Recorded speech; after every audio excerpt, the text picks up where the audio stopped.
Assalamualaikum warahmatullahi wabarakatuh. Waalaikumsalam warahmatullahi wabarakatuh. Gimana kabar adik-adik hari ini? Alhamdulillah. Alhamdulillah. Pertama-tama marilah kita panjatkan puja dan puji syukur kita atas kehadirat Allah Subhanahu wa taala yang telah memberikan kita rahmat, hidayah dan inayahnya kepada kita sehingga kita diberikan iman sehat dan bisa berkumpul di ruang kelas dan insya Allah penuh dengan berkah ini. Amin. Amin. Kedua kalinya tak lupa sholawat serta salam kita haturkan kepada junjungan kita Nabiullah Muhammad SAW yang telah membawa kita dari zaman kebodohan menuju zaman ilmu pengetahuan seperti sekarang ini sehingga kita dapat belajar menikmati manisnya iman, Islam dan ihsan. Pada hari ini saya semester ini diberikan amanah oleh Bapak Kaprodi untuk mengajar mata kuliah Hukum Perdata Islam di Indonesia. Mata kuliah Hukum Perdata Indonesia dan Islam Indonesia adalah mata kuliah wajib di Prodi Al-Ahwal Asasiyah. Sehingga mahasiswa harus mengambil dan memprogram mata kuliah tersebut. Karena mata kuliah ini menjadi salah satu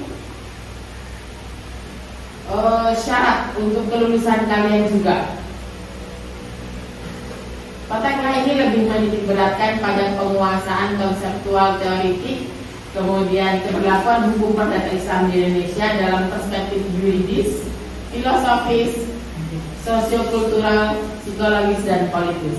Harapannya nanti mahasiswa mampu mengapresiasikan materi hukum perdata untuk dijadikan pedoman dan pemecahan dalam masalah-masalah hukum keperdataan di Indonesia.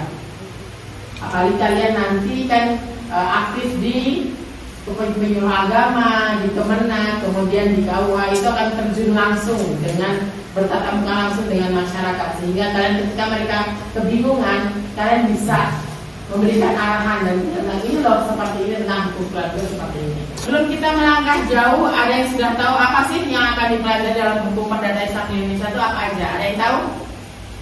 Materi-materi akan kita bahas selama 1 semester ini. Ya, Windy apa deh? 1. Sejarah perkembangan hukum perdata Islam di Indonesia. Kemudian ada yang lain? Ada yang tahu? Yang lain? Rahma? Istilah hukum keluarga. Istilah hukum keluarga. Oke, yang lain? Dalam semester 1 semester ini kita nanti akan ada 16 kali pertemuan. Itu kita nanti akan membahas sejarah perkembangan hukum keluarga Islam baik di Indonesia maupun hukum keluarga Islam itu di masuknya Indonesia seperti apa, hukum perdata Islam di dunia, kemudian tentang hukum perkawinan yang ada di Indonesia, tentang poligami. Ini pasti yang paling suka laki-laki tentang poligami.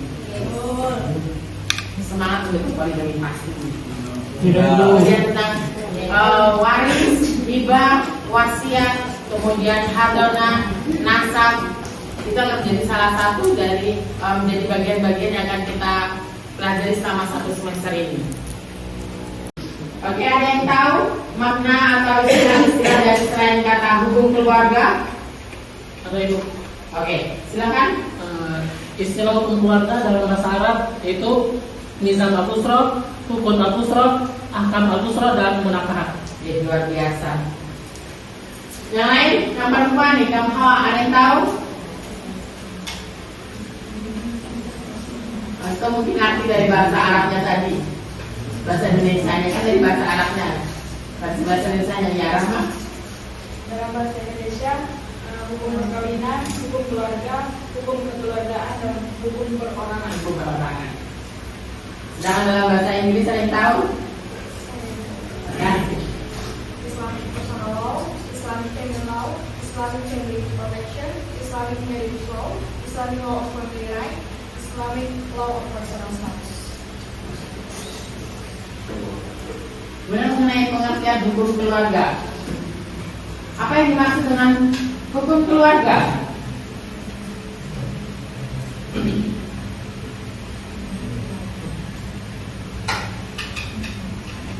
Ada yang tahu apa yang dimaksud dengan hukum keluarga? Oke, silakan cek. keluarga adalah hukum yang mengatur tentang hubungan antar keluarga. Yang lainnya? Oke, Akhil. Menurut Syekh Abdul Hakkalaf, yang hukum mengatur hubungan suami istri dan kerabat.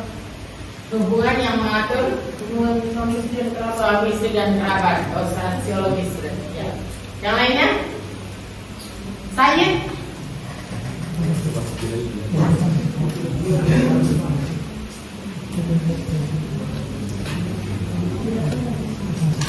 Oke. Jadi hukum keluarga adalah sebuah hukum yang mengatur tentang pembentukan suatu keluarga melalui akad pernikahan yang bertujuan untuk membentuk keluarga yang bahagia dan lahir dan batin.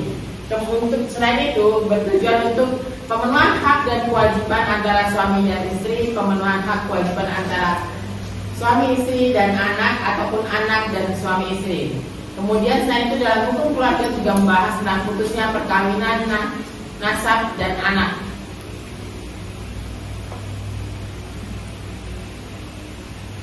Oke, dasar hukum perkawinan ada yang tahu? Dasar hukum dari perkawinan. Ada surat Ar-Rum ayat 21, kemudian surat An-Nisa ayat 23. An-Nur ayat 24, lalu Undang-Undang Perkawinan nomor 1 tahun 1944. dan itu Pasal 2. Tahai pasal 2. Oke. Tujuan dari pernikahan apa ya?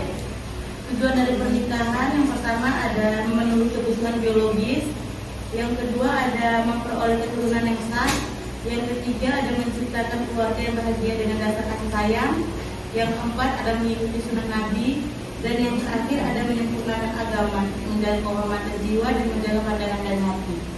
Menjaga kehormatan jiwa dan pandangan hati. Pentingnya menjaga, salah satu adalah menjaga kehormatan jiwa sesuai dengan tujuan dari maqasid syariah, yaitu adalah menjaga jiwa. Ketika jiwa kita terjaga dengan baik dengan melakukan pernikahan, kita sudah menyempurnakan agama dan insya Allah mendapatkan keturunan kita yang sah. Seperti itu. Nah, hukum perkawinan, kita hukum perkawinan dibagi menjadi berapa? Hukum asal hukum perkawinan.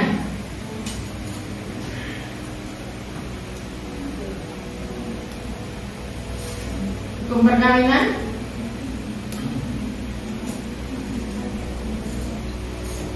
Empat ibu.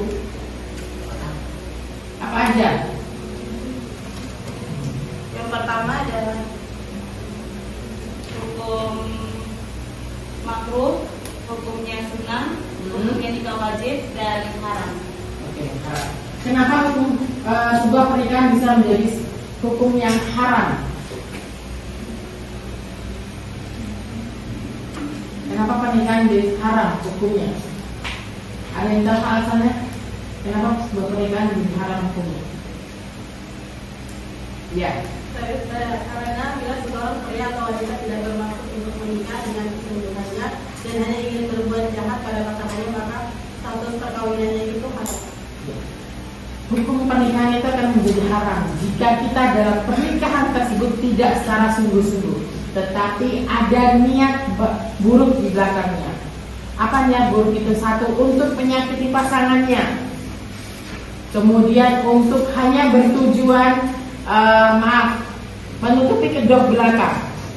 Misal sesungguhnya orang ini memiliki kelainan seks ya, menyimpang. Misal dia suka penyamaran jenis, misal laki-laki dengan laki-laki atau perempuan dengan perempuan. Tapi untuk menutupi statusnya sehingga dia menikah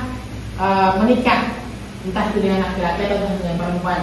Nah itu salah satunya menjadi haram hukumnya. Karena apa? Dia hanya tujuannya untuk menutupi statusnya. Dengan pernikahan itu karena hanya untuk menutupi statusnya, maka dia akan menyakiti pasangannya, sehingga dia berbuat menzalimi pasangannya, maka dia jadi haram hukumnya. Ataupun pernikahan itu hanya untuk menguasai hartanya, seperti itu. Nah, kemudian itu bisa menyakiti karena tidak didasari cinta. Karena pernikahan itu harus didasari atas rela, suka sama suka, mau sama mau.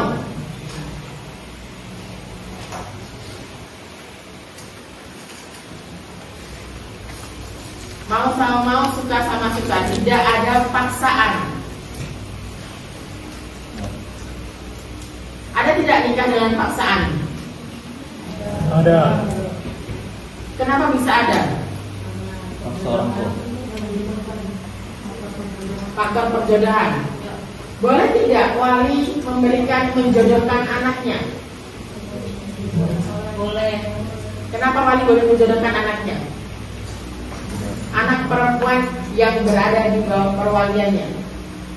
Ya. Dalam sebuah rukun pernikahan adalah adanya mempelai laki-laki, kemudian adanya mempelai perempuan, kemudian wali nikah, 2 orang saksi, mahar, ijab dan kabul. 2 orang mempelai tidak saling terpaksa, yaitu saling suka. Kemudian adanya wali nikah. Wali nikah itu siapa aja wali nikah? Ayah, paman, saudara laki-laki, kakek. Wali nikah itulah yang setun nasab, baik ke atas maupun ke samping. Ke atas dari paman, kakek yang dilihat dari jalur ayah. Wali itu harus yang sah, baik sang perusahaan maupun negara.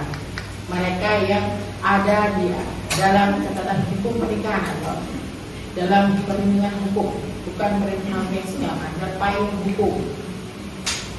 Itu wali. Wali itu bisa menikahkan atau memaksa anak yang berada di bawah perwaliannya, anak perempuan yang berada di bawah perwaliannya untuk dipaksa menikah. Itu namanya hak mujbil, hak yang dimiliki oleh seorang wali untuk menikahkan anak perempuan yang berada di bawah perwaliannya. Kenapa seorang wali diberikan hak seperti itu? Karena satu, anak perempuannya sudah dewasa balik, sudah saatnya usia menikah, tapi anaknya belum mau menikah, sehingga wali bisa memaksakan anaknya untuk menikah. Dan wali bisa memilihkan, mencarikan calon untuk anak perempuannya. Kemudian 2 orang saksi. 2 orang saksi itu harus laki-laki. 2 orang saksi ini harus yang muslim, kemudian berakal sehat, balik, paham akan hukum syariat Islam, terkhusus tentang hukum pernikahan. Kemudian mahar. Mahar itu perempuan boleh minta nggak? Boleh. Apa tujuan dari mahar? Maksud dari mahar itu apa, Dek? Siap. Oke, Rasi. Mahar sebagai benda untuk menunjukkan harga dan juga penghargaan kepada pihak wanita. Wanita. Oke, ada yang lain? Ada yang lain? Mahar. Mahar adalah suatu pemberian dari laki-laki kepada perempuan sebagai bentuk kasih sayang, bentuk cinta, dan satu lagi sebagai bentuk tanggung jawab seorang laki-laki bahwa laki-laki tersebut mampu untuk atau siap untuk menafkahi calon istrinya. Dan perempuan pun boleh meminta, mau meminta perlian kah, mau meminta permata kah, emas, itu terserah haknya perempuan mau meminta seberapapun besar maharnya.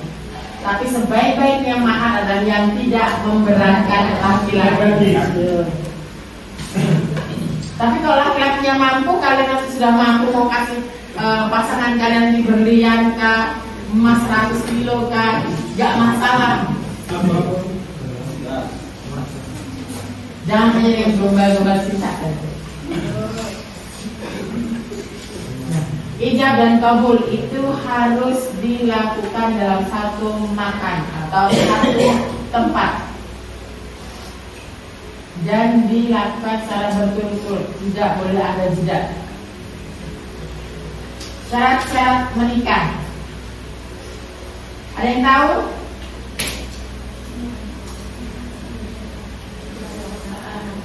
Tidak ada paksaan. Terus Bukan mahram. nah, itu intinya, bukan mahram. Terus tidak sedang dalam masa idah.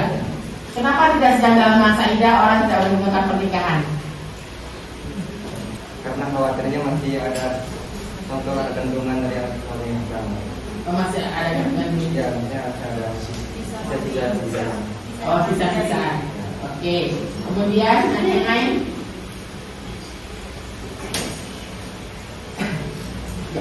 Masa idah diberikan oleh pengadilan atau dalam hukum Islam diberikan masa idah itu satu untuk pasangan yang tadinya berhidup bersama-sama kemudian berpisah, mereka bisa diberikan waktu untuk intervensi diri. Apakah mereka benar-benar ingin berpisah atau mereka masih ingin berpikir untuk kembali lagi ke pasangannya? Kan nasib anak mereka itu nanti ke depannya seperti apa? Jadi katakannya juga apakah dalam perempuan tersebut untuk mengandung atau tidak. Nah, masa idah tadi itu digunakan secara baik-baik. Kalaupun memang sudah tidak niatan untuk kembali lagi ke pasangannya, maka setelah itu baru masa idah selesai, baru untuk menikah lagi.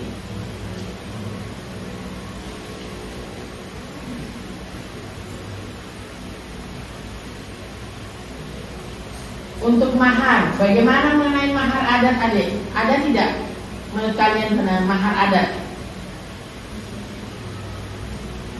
Karena kita di daerah NTT ini dikenal dengan mahar adatnya yang paling sangat-sangat luar biasa di daerah-daerah ini mahar adat.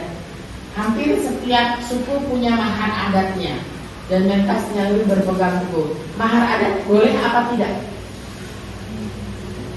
Pertanyaannya, mahar adat boleh apa tidak? Boleh. Kenapa Rosi mahar adat diperbolehkan? Maharnya ditujukan kepada siapa?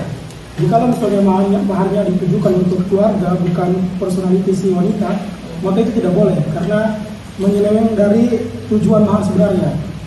Tapi jika misalnya mahar tersebut memang ditujukan untuk pihak wanita, personality itu boleh.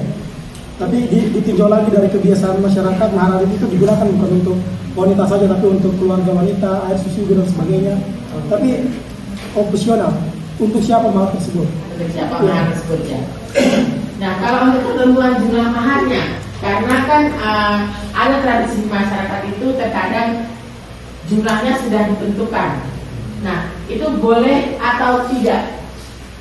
Oke, gimana Amalia? Kalau menurut saya pribadi saja mengenai jumlah mahar dari si pria ke wanita, menurut saya itu tidak apa-apa asalkan si prianya mampu dan bisa. Kalau seandainya memberatkan, lebih baik tidak. Lebih baik tidak. Ya.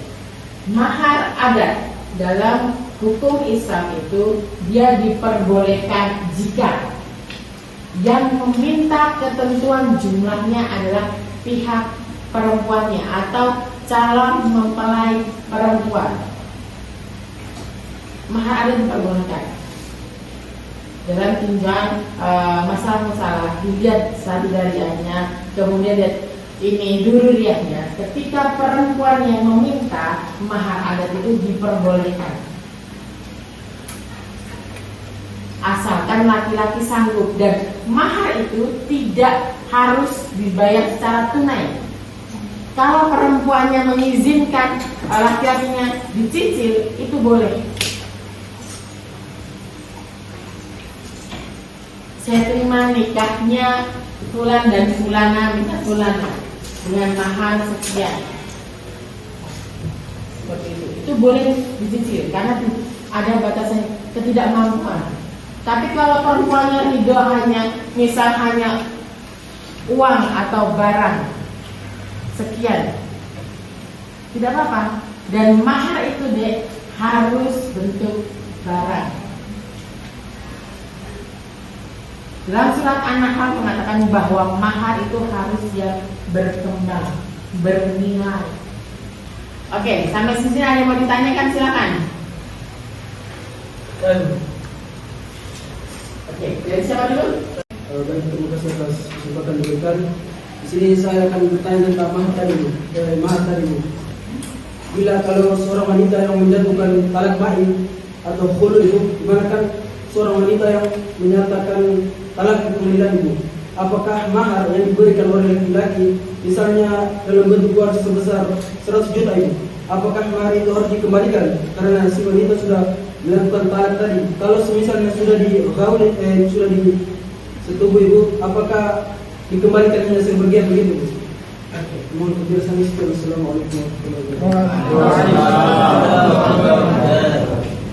Wanita yang sudah digauli maka maharnya tidak dikembalikan, kecuali kalau dia belum digauli, berarti maharnya harus dikembalikan.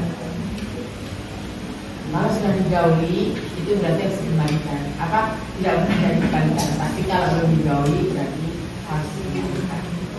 Tapi masa ada nikah tidak digauli? Kayaknya tidak mungkin. Dari Aulia ada yang ditanyakan? Iya saja.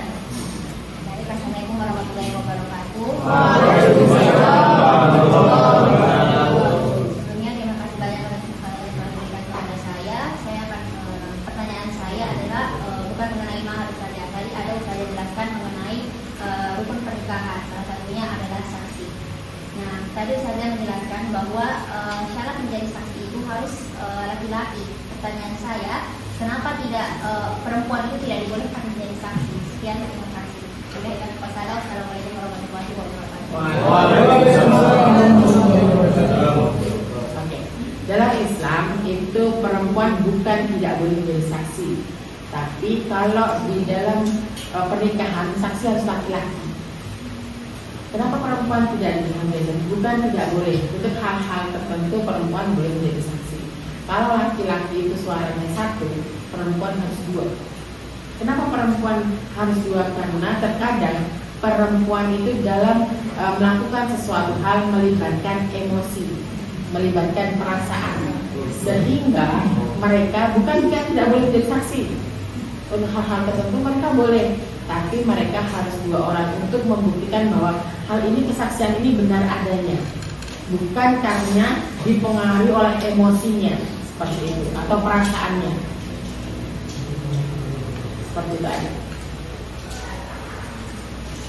Oke, yang lain masih ada yang mau bertanya? Oke, silakan Rosi. Yang saya katakan adalah bagaimana peran hukum keluarga Islam ataupun peran peradilan agama dalam menghadapi tingginya kasus perceraian yang terjadi di Indonesia. Dan seperti kita ketahui bahwa di tahun 2023 ada sekitar 446.359 kasus. Itu artinya meningkat dari tahun 2023. Jadi apa tuh? Atau bagaimana peran dan juga cara menanggapi hal tersebut? Oke. Ya, untuk mengurangi tingkat perceraian ya, ini kita tidak hanya melibatkan satu lembaga saja, lembaga pengadilan saja, tapi kita harus banyak melibatkan lembaga, bukan hanya dari PA, tapi dari Kemenak. Peran penyuluh agama. Nanti nih kalau kalian sudah lulus nih, rata-rata harus jadi penyuluh agama. Nah ini perannya nih. Amin. Ketika kalian turun di masyarakat, kalian harus memberikan penyuluhan dan pemahaman kepada masyarakat mengenai apa sih dampak perceraian itu. Dampak perceraian itu tuh tidak hanya ke orang tua, tapi ke anak, psikologis anak. Dan ketika kita membahas perceraian itu luas. Rata-rata perceraian yang terjadi itu dikarenakan penghasilan perempuan lebih tinggi. Kemudian awalnya mereka sudah menikah dalam keadaan hamil di luar nikah. Kemudian nikah dini. Nah itulah kompleks permasalahan. Yang kompleks perceraian itu banyak hal, tapi rata-rata yang terjadi adalah seperti itu. Nah untuk melalui penyuluh agama, kemudian bekerja sama dengan Kemenang, KUA, Pengadilan Agama, dan instansi yang lain itu melakukan penyuluhan ke daerah-daerah. Kemudian untuk yang bukan penyuluhan tentang pernikahannya saja, tapi penyuluhan itu diberikan pada saat mereka sebelum menikah, sejak mereka masih remaja, tentang arti penting sebuah pernikahan, arti penting sebuah keluarga, dan bagaimana dampaknya dari sebuah perceraian broken home, kenakalan remaja. Kemudian bekerja sama dengan dinas kesehatan. Apa dan kenapa harus dengan dinas kesehatan? Karena penjelasan tentang seks secara dini, pergaulan bebas ini sekarang merajalela banyak.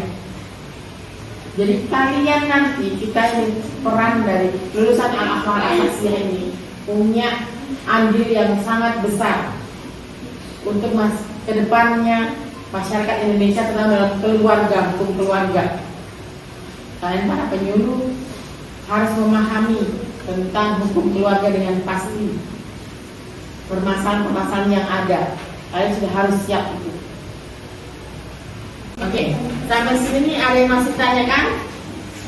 Oke. Terima kasih atas kesempatan yang diberikan. Langsung saja Ibu. Tadi kan katanya mahar itu kalau sudah digauli berarti sudah tidak bisa dikembalikan ke usahanya. Terus tadi bilangnya bisa dicicil. Nah, sedangkan kalau bercerai terus nanti itu dicicil, apakah tetap harus dilunasi atau bagaimana Ustaz? Mahar yang masih belum lunas itu menjadi mahar yang berhutang. Jadi ada suatu oknum yang bercerai, kemudian mahar yang belum lunas, maka itu wajib diberikan, wajib tetap dibayarkan. Dan masa perceraian itu bukan hanya mahar, nafkah yang terhutang, nafkah iddah, nafkah anak.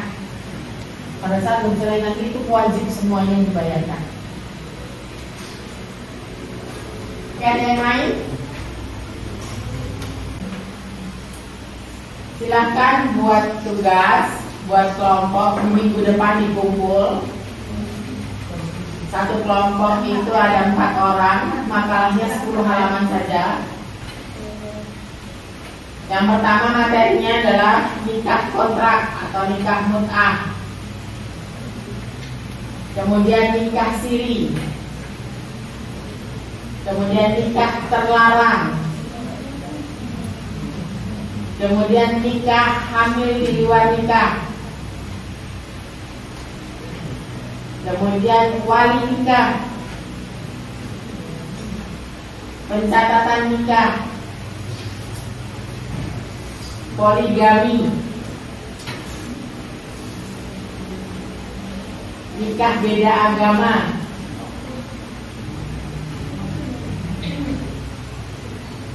kemudian hadanah, kemudian perjanjian nikah, dan ada wasiat. Oke. Dari judul-judul itu silakan kalian masing-masing buat satu kelompok 4 orang, makalahnya minimal 10 halaman. Maksimal 15.